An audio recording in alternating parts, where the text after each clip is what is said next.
በየቀኑ የምግብ መፈጨት ስርዓታችንን ሊደግፍ የሚችል አንድ ቀላል መጠጥ አለ። ምንም አይነት ውድ የሆኑ መርዛማ ነገር ማስወገጃ ወይም ደግሞ የዴቶክስ ምርቶች አያስፈልጉንም። ምንም አይነት ውስብስብ የምግብ አሰራሮችም አያስፈልጉም።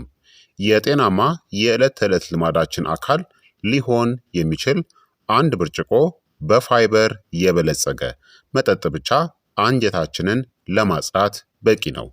ማወቅ ያለባችሁ አንድ በጣም አስፈላጊ ነገር አለ። ትልቁ አንጀታችን ለየት ያለ የመርዝ ማስወገጃ መጠጥ አያስፈልገውም። ሰውነታችን ቀድሞውኑ ቆሻሻዎችን የሚያስወግዱ የተፈጥሮ ስርዓቶች አሉትና። ትልቁ አንጀታችን የሚያስፈልገው ቀጣይነት ያለው እናም ጤናማ የሆነ ተግባራዊ ነገር ነው። በቂ ፋይበርን መመገብ፣ በቂ ፈሳሽን መጠጣት፣ መደበኛ የሰውነት እንቅስቃሴ እናም አጠቃላይ ጤናማ አመጋገብ ብቻ በቂ ነው። ለዚህ ነው ዛሬ የምነግራችሁ መጠጥ በጣም ድንቅ መጠጥ የሚሆነው። ዛሬ የምንነጋገረው ስለ ቀለል ያለ የቺያ ሲድ እናም የውሃ መጠጥ ነው። ይህ ጥምረት ፈሳሽን ከሚሟሟ ፋይበር ጋር አጣጥሞ ይዟል። ከመጀመራችን በፊት ታዲያ እንኳን ወደ ቻናሌ በደህና መጣችሁ እላለሁኝ። በሳይንስ የተደገፉ ቀላል የሆኑ የጤና ምክሮችን ወዳድ ከሆናችሁ ቻናሉን ሰብስክራይብ ማድረጋችሁን እንዳትዘነጉ። ቪዲዮውን ደግሞ ላይክ እና ሼር ሳታደርጉ አትጀምሩ። ጥያቄያችሁን በኮመንት ላይ አስፍሩልኝ። በቀጥታ ወደ ጤና ትምህርታችን የማልፍ ይሆናል። ይህ በትልቁ አንጀታችን የሚወደደው ድንቅ መጠጥ የቺያ ሲድ መጠጥ ነው። ለቀላል አሰራርም የሚያስፈልጋችሁ ግብአቶች አንድ የሾርባ ማንኪያ ቺያ ሲድ፣ አንድ ብርጭቆ ውሃ ከ250 እስከ 300 ሚሊ ሊትር ውሃ፣ ለጣዕም የሚሆን ደግሞ የሎሚ ጭማቂን መጨመር ትችላላችሁ። ታዲያ የአሰራሩ ቅደም ተከተል እንዴት ነው? የቺያ ሲድ ፍሬዎቹን በውሃ ውስጥ ጨምሯቸው። በደንብ በጥበጥ አድርጋችሁ በማንኪያ በደንብ አዋሃዱት ወይም አማስሉት። ከዚያም ውሃውን እንዲመጡ እናም ጄል መሰል ቅርጽን እንዲይዙ ለ40 ደቂቃዎች ያክል አቆዩዋቸው። ወይም ደግሞ ለአንድ አዳር በፍሪጅ ውስጥ አስቀምጡት ጠዋት ለመጠቀም። ከመጠጣታችሁ በፊት ታዲያ እንደገና አዋሃዱት በማንኪያ ማለት ነው። እናም ደግሞ በፍጥነት በአንድ ትንፋሽ እንዳትጠጡት፣ በዝግታ እናም በሂደት ጠጡት። ስትጠጡት እንዳልኳችሁ የሎሚ ጭማቂውን መጨመር ትችላላችሁ። ታዲያ የሚሰጡን ጥቅሞች ምንድን ነው? አንደኛ የሚሟሟ ፋይበርን ያቀርባል። የመጠጡ አስደሳችነት የሚጀምረው እዚህ ጋር ነው። የቺያ ሲድ ፍሬዎች በምግብ ፋይበር የበለጸጉ ናቸው። ይህም የሚሟሟ ፋይበርን ያካትታል። የሚሟሟው ፋይበር ከውሃ ጋር ሲደባለቅ ጄል መሰል ነገርን ይፈጥራል። በምግብ መፈጨት ስርዓታችን ውስጥ ፋይበር የሰገራን መጠን ለመጨመርናም መደበኛ የአንጀት እንቅስቃሴን ለመደገፍ ይረዳል። ይህ ደግሞ በጣም አስፈላጊ ነው። ምክንያቱም ትልቁ አንጀታችን ሁልጊዜም የምግብ መፈጨት ትራፊዎችን በየጊዜው ያስተናግዳል። በቋሚነት በፋይበር የበለጸገ አመጋገብ ከተሻለ የምግብ መፈጨት ጤና ጋር የተያያዘ ነው። ነገር ግን ዋናው ቁልፍ ነጥብ እዚህ አለ። አንድ ብርጭቆ መጠጥ ብቻ ተአምርን አይሰራም። እውነተኛው ጥቅም የሚመጣው ከጠቅላላው የዕለት ተዕለት የፋይበር መጠናችሁ ነው። ይህንን መጠጥ ያንን ግብ ለማሳካት እንደ አንዱ መንገድ አድርጋችሁ አስቡት። ሁለተኛ፣ ሰገራ በስርዓት እንዲወጣ ይረዳል። አመጋገባችሁ በፋይበር አነስተኛ ከሆነ የአንጀት እንቅስቃሴያችን መደበኛ ላይሆን ይችላል። በሂደት ፋይበርን መጨመር ለብዙ ሰዎች የሰገራን ጥንካሬ ለማስተካከልና የአንጀት እንቅስቃሴንም ለማሻሻል ይረዳል። ነገር ግን አንድ ልትጠነቀቁት የሚገባ ነገር አለ። እሱ ምንድን ነው? በቂ ፈሳሽን ሳትወስዱ በአንድ ጊዜ ከፍተኛ መጠን ያለው ፋይበርን ካከላችሁ እነዚህ ሊያጋጥሟችሁ ይችላሉ።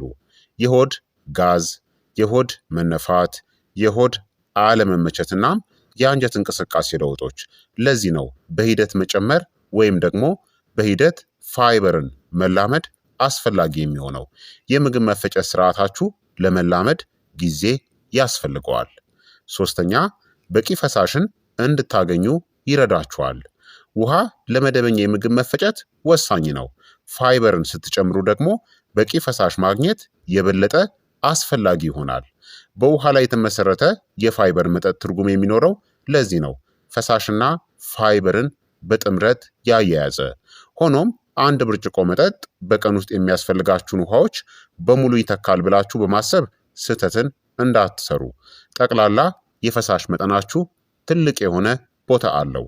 አራተኛ፣ የአንጀት ባክቴሪያዎች የሚመገቡትን ያገኛሉ። ነገሩ የበለጠ አጃኢብ የሚሆነው እዚህ ጋር ነው። ትልቁ አንጀታችን በቢሊዮኖች የሚቆጠሩ ረቂቅ ተዋሲያንን ማይክሮ ኦርጋኒዝምን ይዟል። እነዚህ ተዋሲያን ከሚመገቧቸው ምግቦች ጋር የተወሰኑ የፋይበር አይነቶችን ጨምሮ ምላሽ ይሰጣሉ። አንዳንድ ፋይበሮች በአንጀት ባክቴሪያ አማካኝነት በመውካት ወይም ደግሞ ፈርመንት በመሆን ሾርት ቼይን ፋቲ አሲድ ያሉ ውህዶችን ያመርታሉ። እነዚህ ውህዶች በትልቁ አንጀት ባዮሎጂ እናም አጠቃላይ የአንጀት አካባቢ ውስጥ በጣም አስፈላጊ ናቸው። ስለዚህ በቋሚነት በፋይበር የበለጸጉ ምግቦችን ስትመገቡ ራሳችሁን ብቻ እየመገባችሁ አይደለም፣ ለአንጀታችሁ ረቂቅ ተዋሲያን የሚጠቀሙበትን ግብዓት እያቀረባችሁላቸውም ጭምር ነው። አምስተኛ፣ ጤናማ ሰገራ እንዲኖርም ይረዳል። የፋይበር በጣም ተግባራዊ ከሆኑ ስራዎች ውስጥ አንዱ ጤናማ ሰገራ እንዲፈጠርም መርዳት ነው። ፋይበር የሰገራ መጠን ሊጨምርና ጥንካሬውንም ሊያስተካክል ይችላል። ይህ ደግሞ ለቀለለ የአንጀት እንቅስቃሴ ያስችላል። ነገር ግን አስታውሱ፣ የተለያዩ የፋይበር አይነቶች በተለያዩ መንገዶች ይሰራሉ። እንዲሁም የተለያዩ ሰዎች የተለያየ ምላሽን ይሰጣሉ። ቀድሞውኑ የሆድ ድርቀት ካለባችሁ ዝም ብላችሁ ተጨማሪ ፋይበርን ከመደመር ተቆጠቡ። አንዳንድ ጊዜ የሆድ ድርቀት የሕክምና ምርመራ የሚያስፈልገው መሰረታዊ ምክንያት ሊኖረውም ይችላል። ስድስተኛ፣ የተሻለ አመጋገብንም ያበረታታል። ይህ ሰዎች በበቂ ሁኔታ የማይናገሩለት ጥቅም ነው። ቀናችሁን በፋይበር ላይ ባተኮረ ልማድ መጀመር ቀኑን ሙሉ ጤናማ ምርጫዎችን እንድታደርጉ ሊያስታውሳችሁ ይችላል። በዚህ ላይ ከመደገፍ ይልቅ በእነዚህ ነገሮች ላይ እጅግ በጣም የተቀነባበሩ ወይም በፕሮሰስድ ምግቦች ላይ፣ ስኳር የበዛባቸው መጠጦች፣ የጸዱ ካርቦሃይድሬትሶች፣ ዝቅተኛ ፋይበር ያላቸው መክሰሶች ላይ ከመደገፍ ይልቅ በምትኩ አትክልቶችን፣ ፍራፍሬዎችን፣ ጥራጥሬዎችን፣ ሙሉ እህሎችን፣ የለውዝ ፍሬዎችን እናም ሌሎች ፍሬዎችን ወይም ደግሞ ሲድስ የምንላቸውን ወደ አመጋገባችሁ ለማስገባት የበለጠ ንቁ ሊሆኑ ይችላሉ። ይህ ደግሞ ከማንኛውም ነጠላ መጠጥ ይልቅ ለረጅም ጊዜ የትልቁ አንጀት ጤንነት እጅግ በጣም አስፈላጊ ነው።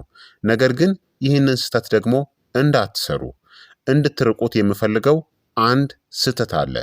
ደረቅ የቺያ ሲድ ፍሬዎችን ውጣችሁ ወዲያውኑ ከፍተኛ መጠን ያለው ውሃን አትጠጡ። ቺያ ሲድ ፈሳሽን ይመጣሉ፣ ይነፋሉም። የመዋጥ ችግር ወይም የተወሰነ የምግብ መፈጨት ትራክት ችግር ላለባቸው ሰዎች ይህ አደገኛ ሊሆን ይችላል። በምትኩ ፍሬዎቹ በመጀመሪያ ውሃውን እንዲመጡ አድርጉት። ቅድም እንዳልኳችሁ ለ40 ደቂቃ ወይም ደግሞ ለአንድ አዳር በፍሪጅ ውስጥ በውሃ ውስጥ አሳድሯቸው። ታዲያ የመዋጥ ችግር፣ የአንጀት መጥበብ ወይም የአንጀት መዘጋት ታሪክ ካላችሁ የተከማቹ የፋይበር ምርቶችን ከመጠቀማችሁ በፊት ከጤና ባለሙያችሁ ጋር አስቀድማችሁ ተማከሩ። ታዲያ መቼ መጠጣት አለባችሁ? የቺያ ሲድ ውሃ ትልቁ አንጀታችሁን የሚያጸዳበት በሳይንስ የተረጋገጠ የተአምር ሰዓት ወይም ደግሞ ገደብ የለም። ለእናንተ በሚመቻችሁ ጊዜ በዕለት ተዕለት እንቅስቃሴያችሁ ውስጥ ማካተት ወይም መጠቀም ትችላላችሁ። ነገር ግን ጠዋት ላይ ማድረግ እጅግ ምቹ ነው። ነገር ግን በጣም አስፈላጊው ነገር ምንድን ነው? ወጥነትና አጠቃላይ አመጋገብ እንጂ የተወሰነ የሰዓት ገደብ አይደለም። ታዲያ ምን አይነት ሰዎች ደግሞ መጠንቀቅ አለባቸው ካላችሁ፣ ይህ መጠጥ ለሁሉም ሰው የሚሆን አይደለም። እነዚህ ችግሮች ካሉባችሁ ፋይበርን በከፍተኛ ሁኔታ ወደ አመጋገባችሁ ከመጨመራችሁ በፊት ከጤና ባለሙያ ጋር ቅድሚያ ተማከሩ።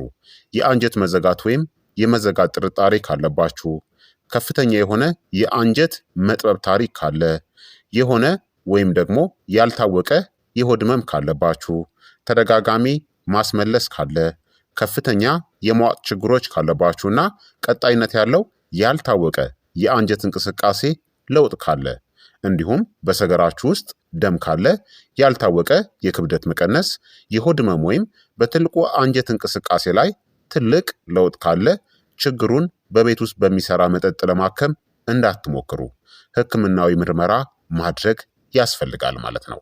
ታዲያ የጤናማ ትልቁ አንጀት እውነተኛው ሚስጥር ምንድን ነው? የትልቁ አንጀት ጤንነት የሚመጣው ከአንድ ተአምራዊ መጠጥ ብቻ አይደለም። ሚስጥሩ የዘወትር ልማዳችሁ ነው። በፋይበር የበለጸጉ ምግቦችን በበቂ ሁኔታ ተመገቡ። በቂ ፈሳሽን ጠጡ። በአካላዊ እንቅስቃሴያችሁ ንቁ ሁኑ። ጤናማ የሰውነት ክብደትን ጠብቁ። ማጨስንናም ከመጠን በላይ አልኮል መጠጣትን ገድቡ። የተለያዩ አትክልቶችን፣ ፍራፍሬዎችን፣ ሙሉ እህሎችን፣ ጥራጥሬዎችን፣ ለውዞችንና ፍሬዎችን ወይም ደግሞ ሲርስን ተመገቡ። በዕድሜ እናም በስጋት ደረጃዎች በሚመከሩበት ጊዜ የትልቁ አንጀት ካንሰር ምርመራ መመሪያዎችን መከተል ያስፈልጋል ማለት ነው።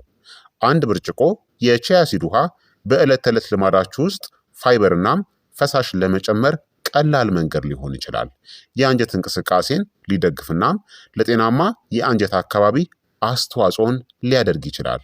ነገር ግን የትልቁ አንጀት መርዝ ማጽጃ ብላችሁ ወይም ደግሞ ምርጥ ወይም ሌላ ለየት ያለ መጠጥ አድርጋችሁ እንዳትጠሩት። እንዲሁም አንድ ብርጭቆ መጠጥ ለዓመታት የቆየውን ጤናማ ያልሆነ አመጋገብን ያስተካክላል ብላችሁ እንዳትጠብቁ ወይም እንዳታስቡ። ትልቁ አንጀታችን ተአምር አያስፈልገውም።